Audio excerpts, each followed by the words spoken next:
Сәлем дуслар, минем исемем Наил. Татарлар егере проектының әйдәп баручысы. Бүген без ни өчен егере башларга кирәк исемле темага сөйләшәчәкбез. Видеобызны шартсагыз, безгә язылырга һәм лайклар куярга онытмагыз.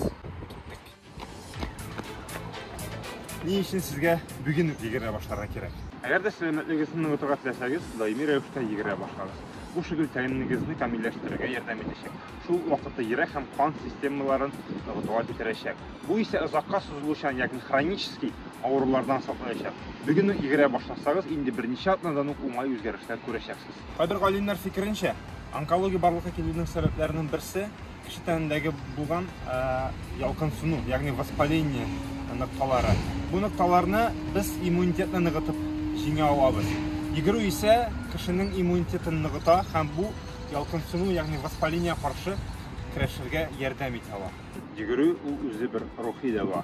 Йөгерү кешенең рухи, психологик сәламәтлеген яхшырта.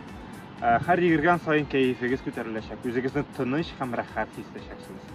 Йокыгыз да әйбәт булачак. Йөгерү инфекцияларга каршы көрәшә.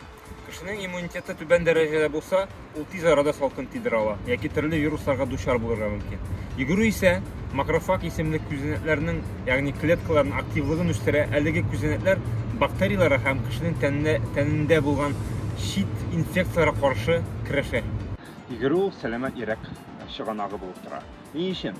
Йөрәк үзе бер зур мускул. Аны даими рәвештә күнекмәләр ясатып эшләттерү мөһим.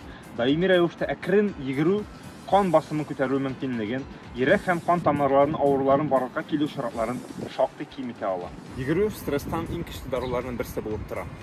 Физик күнекмәләр башкару, шул исәптән йөгерү кешенең рухи сәламәтлеген ныгыту белән бергә стресска каршы да көрәшергә ярдәм итә ала. Һәм онытмагыз дуслар, йөгерә башлар өчен йөгерә башларга кирәк.